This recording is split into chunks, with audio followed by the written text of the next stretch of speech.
Assalamualaikum warahmatullahi wabarakatuh. Teman-teman, senang sekali saya Najwa bisa menemani teman-teman dengan Abi Quraish Shihab dalam Shihab dan Shihab edisi Ramadan. Di episode ini kita akan spesifik bicara soal sholat taraweh, Abiku. Bagus. Apa itu keistimewaan sholat taraweh dan bagaimana kita sekarang di masa pandemi yang tidak bisa bertaraweh di masjid tapi tetap bisa mendapatkan ketenangan dan keikhlasan untuk bisa sholat taraweh di rumah tanpa kemudian teringat yang dulu-dulu ketika kita ramai-ramai ke masjid, Abiku. Iya, yang pertama dulu kita mau tahu sebenarnya pada masa Nabi sholat setelah Isya itu tidak dinamai sholat tarawih, dinamai qiyamul lail, bangun malam. Ini pada masa Ramadan? Ada semua waktu itu belum dinamai tarawih. Tarawih itu setelah masa Nabi dilakukan oleh sahabat-sahabat beliau di masjid dan ulama-ulama yang mengikuti beliau seluruhnya, dan salat yang mereka lakukan itu panjang sehingga melelahkan. Karena melelahkan, maka setiap selesai salam bisa jadi 2 rakaat atau 4 rakaat mereka beristirahat. Nah, karena salat ini berulang-ulang istirahatnya, maka dinamailah dia tarwih. Tarwih itu rahat, istirahat, beristirahat lama. Karena panjang salatnya, bacaannya panjang. Nah, dari sini kita ingin menggarisbawahi bahwa bisa jadi masa kita sekarang ini ada orang yang salat cepat-cepat, ya baca 1 ayat. Itu sudah berbeda dengan apa yang dilaksanakan dulu. Yang dilaksanakan dulu demikian panjang sehingga mereka memerlukan untuk beristirahat antara satu salam dengan salam yang lain.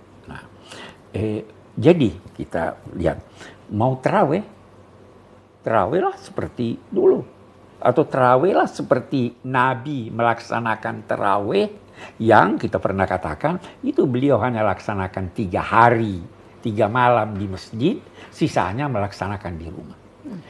Jadi agama ini memberi alternatif. Kita sekarang dalam konteks tarawih, Nabi sholat di masjid 3 malam, sholat juga di rumah 3 malam. Ada alternatif. Anda mau pilih yang mana? Ya toh? Nah, satu hal lagi yang kita ingin garis bawahi, bahwa apabila Nabi memperoleh 2 pilihan yang dua-duanya boleh, maka beliau memilih yang mudah, yang lebih mudah. Nah, sekarang tarawih, gimana nih tarawih nih? Ke masjid atau di rumah? Pilihlah apa yang mudah. Bahkan kita sekarang pilih yang mana yang tidak berbahaya. Jadi sebenarnya salat di rumah, salat tarawih di rumah itu adalah salah satu alternatif yang diberikan oleh agama. Bahkan kita mau lebih jauh lagi. Ada hadis yang dinilai sahih oleh sementara ulama bahwa mereka yang sholat 2 rakaat setelah sholat Isya, sholat sunnah 2 rakaat, maka itu dia sudah dapat dinilai melaksanakan sholat malam. Nah, alternatif, ini tidak wajib.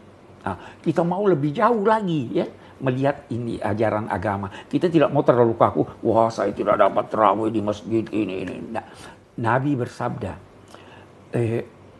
seseorang memperoleh kedudukan orang yang banyak sholat, banyak puasa, padahal dia tidak melakukan banyak sholat dan banyak puasa, namun memperoleh kedudukannya karena akhlaknya yang baik. La yablughu darajata as-sha'im al-qa'im bi husni khulqi, itu kata Nabi. Jadi jangan terpaku di sini. Berakhlaklah yang baik. Itu kedudukannya sama bahkan dengan orang-orang yang banyak sholat. Jadi Abi tidak mengerti nih, seakan-akan sholat tarawih itu wajib dan seakan-akan dia wajib di masjid. Padahal agama memberi alternatif, Nabi memberi contoh, ya kan? Jadi keliru kita ini kalau, ya kan? Abiku terkait dengan sholat tarawih, jumlah rakaat yang berbeda. Ada yang 8, kemudian ada yang 20. Bagaimana kita menyikapi perbedaan itu dan adakah latar belakang kenapa perbedaan itu tercipta? Nah, itu riwayat yang menyatakan, Sayyidah Aisyah mengatakan bahwa Nabi itu salat tidak lebih dari 11 rakaat kalau malam. Inilah yang dipakai 8 tambah 3 ini. Tapi ada riwayat lain bahwa pada masa Sayyidina Umar salatnya 20 rakaat. Nah, kita bisa gabungkan. Boleh jadi Nabi yang 8 rakaat salatnya panjang. Iya kan? Ya. Yang 20 rakaat lebih singkat dari ini. Yang 2 rakaat bukan tarawih lagi namanya, tapi salat lail bisa lebih singkat lagi. Jadi jangan persoalkan 8-20 itu semua alternatif yang diberikan agama. Yang lebih penting, satu kejadian Abi cerita sebentar. Di Mesir pernah terjadi perselisihan di satu masjid. Ada yang mau salat 8, ada yang mau salat 20. Masing-masing berkeras. Datang seorang ulama besar Mesir, Hasan al-Banna. Dia bilang, kalian tidak bisa setuju mengatur ini. Enggak, kami bertahan harus 8, kami bertahan harus 20. Dia putusannya apa? Tutup masjid. Kenapa tutup masjid? Bersatu itu wajib. Salat tarawih itu sunnah. Ya kan? Jadi jangan perselisihkan. Kita biasa mendahulukan hal yang tidak penting atas yang penting. Kita harus mendahulukan keselamatan bangsa, keselamatan masyarakat, ketimbang dengan meraih pahala salat tarawih. Padahal mendahulukan ini, memperhatikan ini, jauh lebih besar pahalanya daripada itu. Ya kan? Itulah agama. Itulah agama. Itulah agama. Semoga kita semua selalu bisa belajar. Semoga kita semua selalu bisa belajar. Terima kasih Abiku, terima kasih teman-teman sudah menyaksikan. Kita ketemu lagi esok insya Allah di Syihab dan Syihab Ramadan. Wassalamualaikum warahmatullahi wabarakatuh.